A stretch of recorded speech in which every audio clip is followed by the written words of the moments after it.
I believe in term limits, even though I don't believe it's the major problem afflicting us. If we do term limits, I would be for something that I've never heard anybody talk about before, and I've spoken to some groups about it, and they thought it sounds like a good idea. I would say, look, at one of the problems down there, and I know congressmen and women on both sides of the aisle, they said one of the problems is when you get elected down there, you have to spend every other year raising money, dialing for dollars. You get 1 year working hard for the people, then you spend the next year raising for money. I would recommend, if we do term limits, that maybe somebody think about implementing an idea like this. Term limits, but change the Constitution to have them be 4-year terms. So they get down there and they don't have to spend every other year raising money, and maybe have 2 or 3 4-year terms. That's it. 2 years isn't enough to get it right down there. You see what I mean? They're spending too much time dialing for dollars, raising money. That's a major concern. So if we have term limits, we have to address some of the other problems also. Anybody else? Okay. How do you feel about the Department of Energy and Department of Education spending? Energy and education.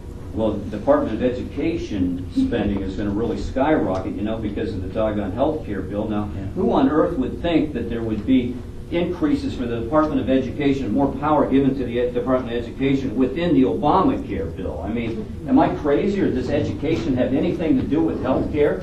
So that's another problem. They've been given a tremendous amount of power. And if you see the Department of Education building down there in Washington, D.C., it's unbelievable. They're like 6 square blocks, and those blocks are pretty big down there. I do believe, personally, that it's not going to be a major issue right away, because we got to deal with too many other things, like getting rid of Obamacare and cap and trade and everything else. But I've got my sights set on the Department of Education. It was created in the late 1970s under Jimmy Carter.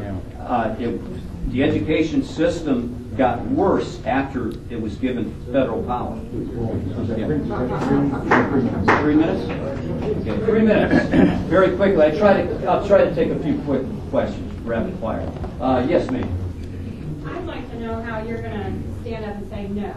I'm not going to agree with you. I'm not going to compromise. I'm not going to sell my vote for a ride on Air Force One or more court for our district, which we don't want and we don't need.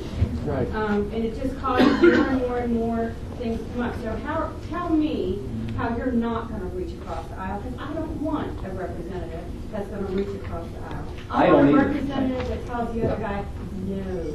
I think I've got 16 years talk radio, working in Washington, D.C. with only the best conservatives. I've always hated the idea of reaching across the aisle. I used to say it on my radio show. I used to deal with it on a practical level down in Washington, D.C.